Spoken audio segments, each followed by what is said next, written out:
అందరికీ నమస్కారం. సంస్కృతి సంపద యూట్యూబ్ ఛానల్ తరపున అందరికీ స్వాగతం. శ్రీనాథుని శృంగార నైషధం కావ్యపఠనం కావిస్తున్న శ్రీ నూతలపాటి వెంకటరత్న శర్మ గారు ఈ కావ్య పఠనాన్ని ధారావాహిక ప్రసంగంలో ప్రసంగిస్తున్నారు. వారి ధారావాహిక ప్రసంగంలో ఈరోజు 6వ ప్రసంగం చేస్తున్న శ్రీ రత్న శర్మ గారికి స్వాగతం. నమస్తే.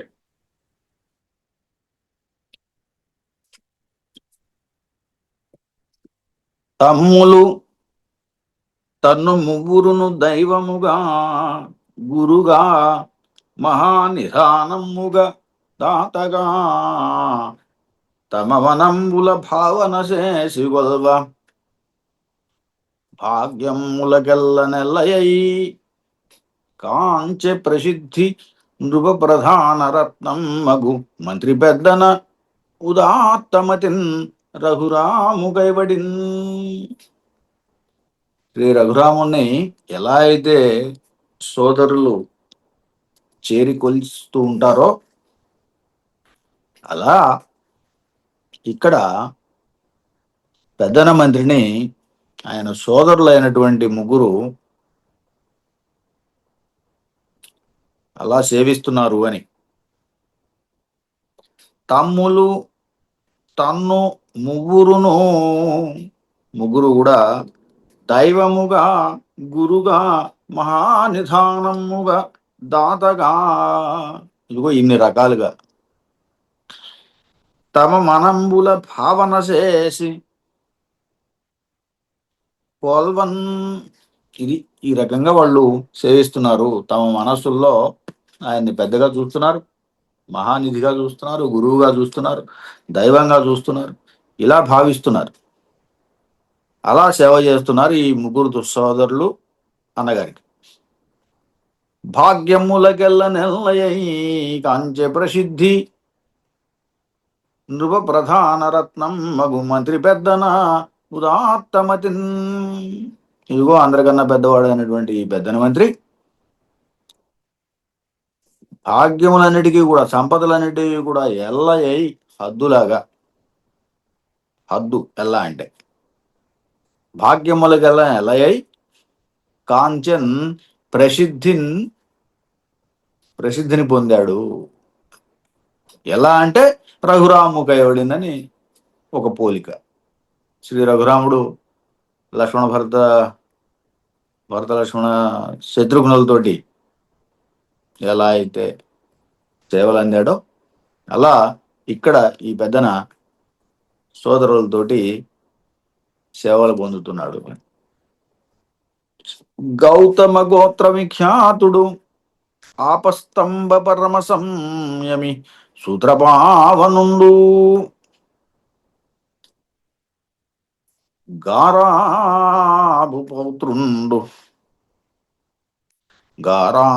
పౌత్రుండు గంధవారణుడగు శ్రీకేతనామాత్య శేఖరునకు పేషణి హనుమంత బిరుదంకులకు రాజవారికి నెయ్యంపు వరసుతుండు చౌహత్త మల్లుండు దోహత్త నారాయణుండు ఖండియరాయ చండ బిరుద మంత్రి అల్లాడరాజును మహిత పుణ్య అన్నవాంబయు తనకు నచ్చంత గరిమ తల్లియును తండ్రియును కాగదనరు నట్టి తలమాంబికాదేవిను ద్వాహమయ్యే. ఇక్కడ తల్లమాంబికాదేవి ఈమెను ఈ పెద్దన మంత్రి ఉద్వాహమయ్యే అన్నాడు, పెళ్లి చేసుకున్నాడు. ఎవరిని పెళ్లి చేసుకున్నాడు? తల్లమాంబిక అనే ఆమెను, పెద్దన మంత్రి. ఈ తల్లమాంబిక యొక్క పుట్టుపూర్వోత్తరాలన్నీ ఈ పద్యంలో నడిచినాయి. ఆమె ఎవరు, ఏమిటి?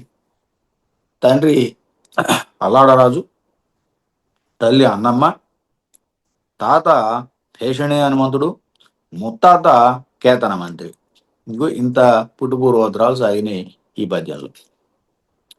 గౌతమ గోత్ర విఖ్యాతుడు ఆపస్తంభ పరమ సంయమి సూత్రపావనుండు గరాపు పౌత్రుండు గంధవారణుండగు శ్రీ కేతనామాత్య శేఖరునకు. అది కేతనామాచ శేఖరుడు. కేతనామాచుడు ఆయన ముత్తాత అని చెప్పుకున్నాం. ఎవరికి? ఈ తల్లమాంబికకు. ఆయన గౌతమ గోత్రంలో ప్రసిద్ధుడు, గౌతమ గోత్ర విఖ్యాతుడు, ఆపస్తంభ పరమ సంయమి సూత్రపావనుడు, ఆపస్తంభ సూత్రుడు. అలాగే గారాపు పౌత్రుండు గంధవారణుడగు శ్రీకేతనామాఖ్య శేఖరునకు, ఆ కేతనామాఖ్య శేఖరునకు గారాపు పౌత్రుడు ఎవరయ్యా అంటే పేషణి హనుమంత బిరుదాంకుడు అగు రాచవారికి నెయ్యంపు వారసుతుడు. ఆ పేషణి హనుమంత బిరుదాంకుతుడు, పేషణి హనుమంత బిరుదాంకుతుడు అనేటువంటి ఈయనకు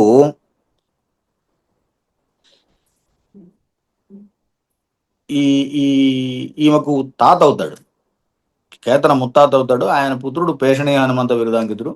ఆయనకి సుతుడు చౌహత్తమల్లుడు, వారికి నెయ్యంపు వరసుతుండు చౌహత్తమల్లుండు. ఆయన కుమారుడు చౌహత్తమల్లుడు. దోహత్త నారాయణుండు ఖండియరాయ చండ బిరుద మంత్రి అల్లాడరాజును. అది ఈ చౌహత్తమల్లుండు, దోహత నారాయణుడు అనే చోట 4 చేతులతో భుజాలు, 4 భుజాలతోటి జట్టైనటువంటి వాడు నారాయణుడు. ఆయనతో సమానమైనటువంటి దోహత నారాయణుడు అంటే 2 చేతులతో ఉన్నటువంటి నారాయణుడు అని. అలా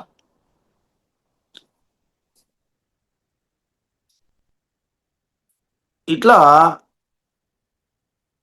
బిరుదు అయినటువంటి మహిత పుణ్య కొనియాడబడినటువంటి అల్లాడరాజు అన్నమాంబ.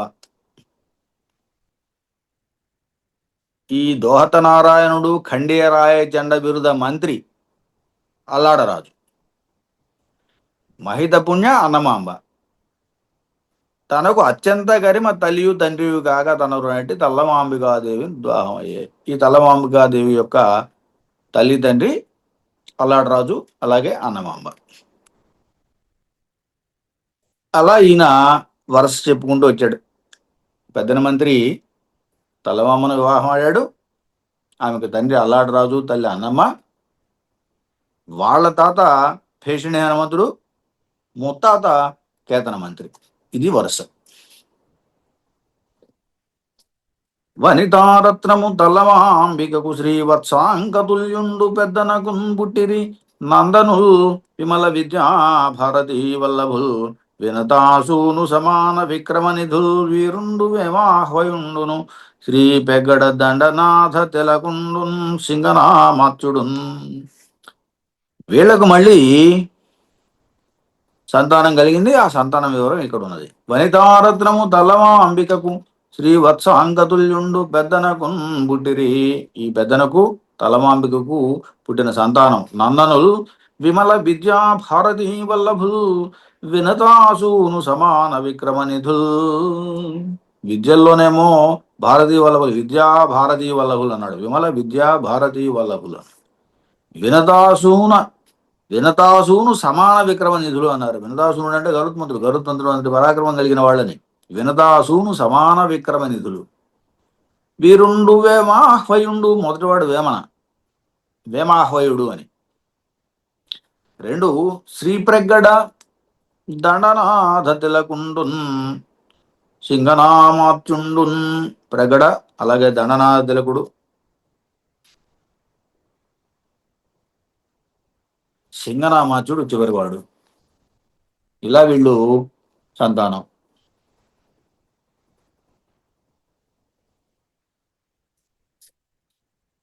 ఇక్కడ ఒక్కొక్కళ్ళ గురించి మళ్ళీ వివరంగా 3 పద్యాలు చెప్పాడు. అందులో మొదటివాడు అంద అగ్రజుండు వేమన. వేమన గురించి ఒక పద్యం. వేమారెడ్డి, వేమన మంత్రి. వేమన మంత్రి ఎలాంటి వాడు అని చెప్పడానికి ఒక పద్యం. తాళకంఠ కఠోర కంఠ హుంకారంబు చెవులు సోగని నాటి చిత్తభవుడు కుపిత రాఘవ ఘన క్రూర నరాజంబు తనువు నాటని నాటి వనధిరాజు క్రుద్ధ కుంభోద్భవ భ్రులతా కౌటిల్య వికృతి కృంగని నాటి వింఛ శిఖరీ వీరభద్రోదార ఘోర వీరావేశ విహతి కందని నాటి తుహిన కరుడు చక్కదనమున గంభీర్యసారమునను ప్రకట ధైర్య కళాకలాపముల యందు దండనాయక చూడావతంసమైన మంత్రి మామిడి వేమనామాత్యుడెలమీ. ఆయన ఎలాంటి వాడంటే కాలకంఠ కఠోర కంఠ హుంకారంబు చెవులు సోకని నాటి చిత్తభవుడు. చిత్తభవుడు అంటే చిత్తజుడు, మన్మధుడు. ఈ మన్మధుడు అంతకుముందు చాలా అందంగా ఉన్నాడు. అలాగే కామినీజనుల యందు మోహాన్ని పుట్టిస్తున్నాడు. ఆయన పుష్ప బాణాలతోటి విరహుల్ని వేధిస్తున్నాడు. అలాంటి చిత్తభవుడు కాలకంఠ కఠోర కంఠ హుంకారము చెవులు సోకని నాటి అని. ఆ తర్వాత ఆయనకి శరీరమే లేదు. అంతకుముందు శరీరం కూడా ఉందనే కదా. ఎప్పుడు కాలకంఠుడు శివుడు. ఆయన యొక్క కాలకంఠ కఠోర కంఠ హుంకారం. ఆయన పార్వతి మీద మనసును కలిగించడం కోసం శివుడికి పుష్పబాణాలు వేశాడు. ఆయన తపస్సు భంగమై ఆయన లేచి మన్మధుడిని కాల్చివేశాడు. ఇది కథ. అదిగో అది గుర్తు చేశాడు ఈయన. కాలకంఠ కఠోర కంఠ హుంకారంబు చెవులు సోకని నాటి చిత్తభవుడు. ఆ హుంకారము శివుడు ఏదైతే హుంకరించాడో మన్మధుడిని దహనం చేయటానికి, అది చెవులు సోకని నాటి చిత్తభవుడు. అలా ఉండేవాడు అని. అంత సుందరాకారుడు, మన్మధాకారుడు. కుపిత రాఘవ ఘన క్రూర నారాజంబుతను నాటని నాటి వనధిరాజు.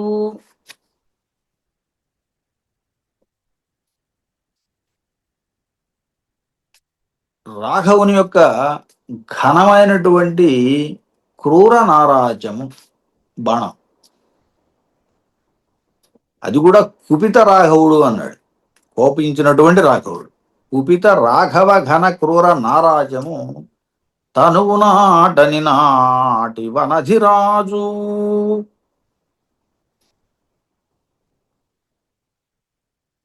వనధిరాజు ఎవరు? సముద్రుడు.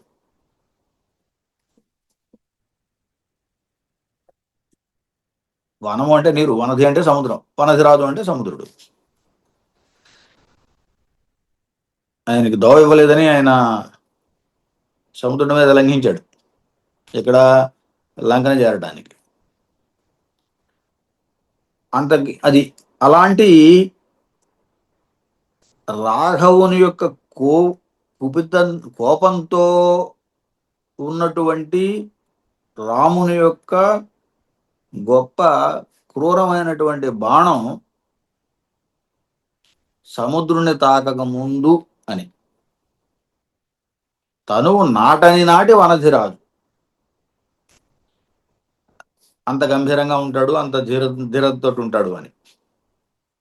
క్రుద్ధ కుంభోద్భవ భ్రులతా కౌటిల్య వికృతి కృంగని నాటి వింధ్య శిఖరీ. ఇది ఒక కథ. అన్ని ఈ పాదాలన్నీ ఒక్కొక్కటి ఒక్కొక్క కథలాగా ఉన్నాయి. ఇక్కడేమిటి కథ అంటే, క్రుద్ధ కుంభోద్భవుడు, కోపం వచ్చింది. కుంభోద్భవుడు అంటే అగస్త్యుడు, కుంభసంభవుడు అంటే అగస్త్యుడు. క్రుద్ధ కుంభోద్భవ భ్రులతా కౌటిల్య. భ్రూలతలు కోపంతో అనేక రకాలైనటువంటి విన్యాసాలు ఉంటాయి. సాధారణంగా ముఖభంగిమలు మారిపోతూ ఉంటాయి. ముక్కులు ఎగబీల్చేవాళ్ళు ఉండొచ్చు, అరుస్తూ ఉండేవాళ్ళు ఉండొచ్చు, కనుబొమ్మలు కుటిలమయ్యే వాళ్ళు ఉండొచ్చు, వంకర పోయినట్టుగా వాళ్ళ ఎర్రబడే వాళ్ళు ఉండొచ్చు. కోపంలో ఇవన్నీ లక్షణాలు ఉంటాయి. అందులో ఒక లక్షణం ఇది. కుంభోద్భవ భ్రులత కౌటిల్య వికృతి కృంగని నాటి వింశశిఖరీ.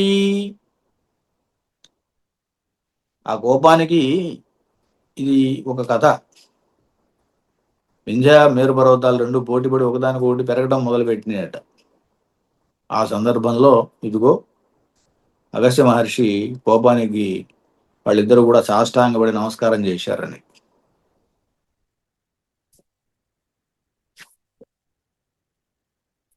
ఆ సాష్టాంగపడి నమస్కారం చేయక ముందు వింధ్య వింధ్య ఎలా ఉందో అలా అని, అలాంటి వాడు ఈయనని. తర్వాత వింధ్య ఆయన కోపానికి ఎరైన తర్వాత వింధ్య పర్వతం సాగిలబడింది. అంతకుముందు అలా లేదు, నిటారుగా లేచి ఉన్నది. కాబట్టి ఆ రకమైనటువంటి వింధ్యశేఖర్ లాగా ఉన్నాడు, అంతకు ముందటి వింధ్యశేఖర్ లాగా ఉన్నాడు అని. ఎవరు ఈ వేమన మంత్రి. వీరభద్రోదార ఘోర వీరావేశ విహతి కందని నాటి తుహినకరుడు. ఇక్కడ ఇంకొక కథ. ఇక్కడ ఏమిటంటే తుహినకరుడు అంటే చంద్రుడు. సతీదేవి దక్షయజ్ఞ వాటిక ఆ కథ అంతా గుర్తున్నాడు. దక్షయజ్ఞం కథ గుర్తుంటే సతీదేవి అక్కడ ఆత్మాహుతి చేసుకుంటుంది ఆ మంటల్లో పడి. దానికి కోపించినటువంటి శివుడు వీరభద్రుని పుట్టిస్తాడు. ఆ వీరభద్రుడు దక్షయజ్ఞాన్ని ధ్వంసం చేస్తాడు. ఆ క్రమంలో దొరికిన వాళ్ళని దొరికినట్టు కొట్టాడు. అప్పుడు చంద్రుడు కూడా. అందుకని వీరభద్రోదార ఘోర వీరావేశ నిహతి కందని నాటి తుహినకరుడు. అది ఆ దెబ్బలకి విహతి కందని నాటి, పెద్ద దెబ్బలకు కందకుండా ఉన్నప్పటి చంద్రుడు. అంత అందగాడు వేమ భూపతి అని. చక్కదనమున గంభీర్యసారమునను ప్రకట ధైర్య కళాకలాపములయందు దండనాయక చూడావతంసమైన మంత్రి మామిడి వేమనామాత్యుడలమి. ఈ కింద పద్యంలో ఎత్తుగీతి అంటాం కదా, దీంట్లో క్రమాలంకారంలో ఉంది. ఒక్కొక్క దానికి ఒక్కొక్కటి అన్వయించుకోవాలి. పైన చిత్తబహుడికేమో చిత్తబహుడు పాదం చెప్పుకున్నాం, చిత్తబహుడు అనే పాదం చెప్పుకున్నాం కదా, ఆ పదానికి చక్కదనంలో పోలిక. రెండు వనధిరాజు అనే పదానికి గాంభీర్యం పోలిక. మూడు వింధ్యశిఖరి అని చెప్పుకున్న పదానికి ధైర్యం పోలిక. అలాగే తుహినకరుడు అని చెప్పుకున్న పదానికి కళాకలాపములయందు అని. ఇదిగో ఆ పాదం మొత్తం కూడా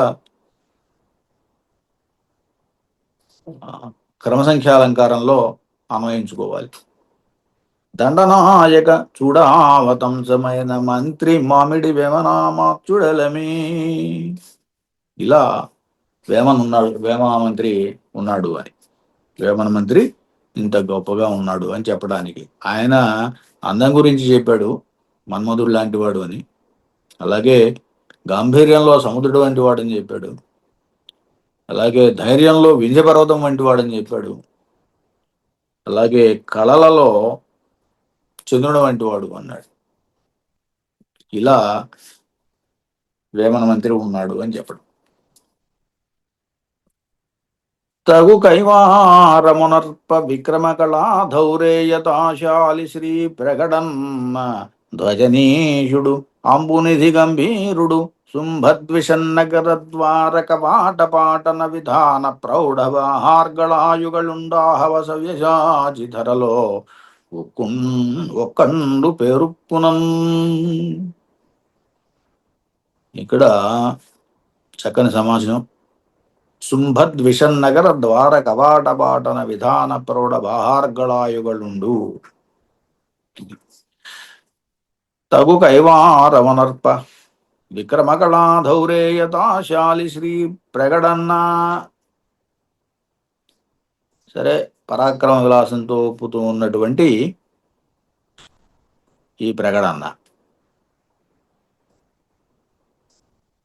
తగు కైవారమనర్ప,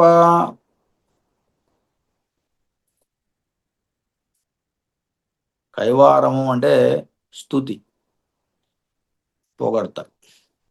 పొగడుతూ ఉండగాని తగు కైవారమునర్ప విక్రమ కళా ధౌరేయతాశాలి శ్రీ ప్రగడన్న ధ్వజనీషుడు. ధ్వజనీషుడు అంబునిధి గంభీరుడు. ధ్వజనీషుడు అంటే సైన్యానికి అధిపతి, దండనాథుడు, దండనాయకుడు అని, సైన్యాధిపతి అని అర్థం. ధ్వజనీషుడు అంబునిధి గంభీరుడు, ఇంకో విశేషణం, సముద్రంలాగా గంభీరమైన వాడు అని. శ్రీ ప్రకటన్న ధ్వజనీషుడు అంబునిధి గంభీరుడు శుంభద్విషన్నగర ద్వారక మాటపాటన విధాన ప్రౌఢవార్గళాయుగలుండు. ఆహవ సవ్యసాచి, ఆహవ సవ్యసాచి, యుద్ధంలో రెండు చేతులతోటి యుద్ధం చేయగలిగిన వాడు సవ్యసాచి అంటే అర్జునుడు వంటి వాడు అని. ఆహవ సవ్యసాచి, ఆహవ సవ్యసాచి, ఆహవము అంటే యుద్ధం, సవ్యసాచి అంటే అర్జునుడు రెండు చేతులతో బాణాలు వేస్తాడు కాబట్టి ఆయన్ని పోల్చాడు, యుద్ధంలో అర్జునుడిని పోలినవాడు అని చెప్పటం. ధరలో ఒక్కడు పేరుకునన్, సరే ఆయన ఒకడు, ధరలో ఆయన ఒకడు అన్నట్టుగా చెబుతున్నాడు. సరే, ఇక్కడ ఈ పెద్ద సమాసం ఒకటి ఉన్నది, దాన్ని చూద్దాం. శుంభద్విషన్నగర ద్వారక మాటపాటన విధాన ప్రౌఢవార్గళాయుగలుండు. ఇక్కడ శుంభత్ ప్రకాశించుచున్న, ద్విషత్ శత్రువుల యొక్క, నగర పట్టణముల యొక్క,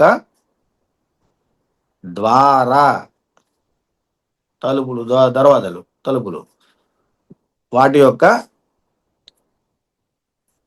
ద్వారం అంటే దర్వాజా, కవాటం అంటే తలుపు, ద్వార కవాటం, వాటిని పాటన విధానం పగలగొట్టే పని యందు ప్రౌఢ సమర్థమైనటువంటి బాహార్గళాయుగలుండు. బాహువులు అనేటువంటి చేతులు అనేటువంటి గడియలు కలిగినటువంటి వాడు అని. అర్గళం అంటే గొలుసు నిజానికి. కాబట్టి ఈయన అలాంటి వాడు, భుజముల దండ కలిగినటువంటి వాడు. ఆ పరాక్రమంతో శత్రువుల యొక్క నగరాల వాకిళ్ల యందు ఉన్నటువంటి ద్వార కవాట పాటన విధానం, ద్వారముల యొక్క కవాటములు, కవాటం అంటే తలుపులు, వాటిని పాటన విధానము అంటే పగలగొట్టే పద్ధతి, ఆ గొప్పతనం అది కలిగినటువంటి, ఆ ప్రౌఢి కలిగినటువంటి బాహార్గళ యుగళుడు, భుజములు కలిగినటువంటి వాడు అని అన్నప్పుడు, భుజములు, అర్గళము అంటే గొలుసు, నిజానికి బాహువులు రెండు ఒక గొలుసులాగా కలిగినటువంటి వాడు అని. అలా భుజముల దండ గలవాడు అని చెప్పటం. అలాంటి వాడు ఈ ప్రకటన. ఈయన మరి ప్రకటన ధరలో ఒక్కండు పేరుక్కునన్. ఉక్కు అంటే బలం, గొప్ప పరాక్రమంలో అని, గొప్ప బల విషయంలో అని. తగు కైవారమునర్ప విక్రమ కళా ధౌరేయతాశాలి, విక్రమ కళా ధౌరేయతాశాలి శ్రీ ప్రకటన్న ధ్వజనీషుడు. ధ్వజనీషుడు అంటే సైన్యాధిపతి అని చెప్పుకున్నాం. అంబునిధి, సాగరం వంటి గంభీరుడు, గాంభీర్యం కలిగిన వాడు అని. శుంభత్ ప్రకాశిస్తున్నటువంటి, ద్విషత్ శత్రువుల యొక్క, నగర పట్టణముల యొక్క, ద్వార దర్వాజలు, వాటికి ఉండేటువంటి కవాట తలుపులు, వాటిని పాటన విధాన ప్రౌఢ పగలగొట్టే విషయంలో నేర్పరితనం కలిగినటువంటి బాహార్గళుండు, భుజద్వయం కలిగినటువంటి వాడు ఆహవస విహాచి. యుద్ధంలో అర్జునుడు వంటి వాడు, రెండు చేతులతో యుద్ధం చేయగలిగినటువంటి వాడు అయినటువంటి ప్రగడన్న పేరుక్కునంధరలో నొక్కుండు. ఆయన యొక్క బలపరాక్రమాలు చెప్పడానికి ధరలో ఆయన ఒకడు అంటే రెండో అతను లేడు అన్నట్టుగా అంతటి బలపరాక్రమం కలిగిన వాడు ఈ ప్రగడన్న అని.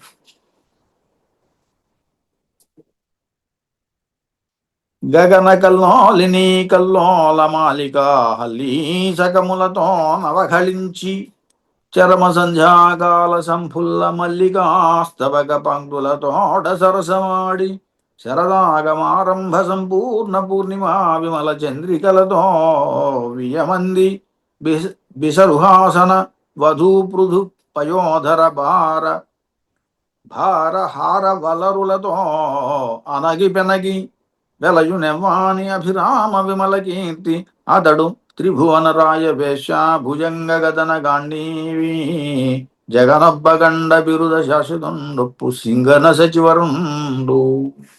ఇక్కడ సింగన మంత్రి యొక్క ప్రస్తావనకు వచ్చాడు.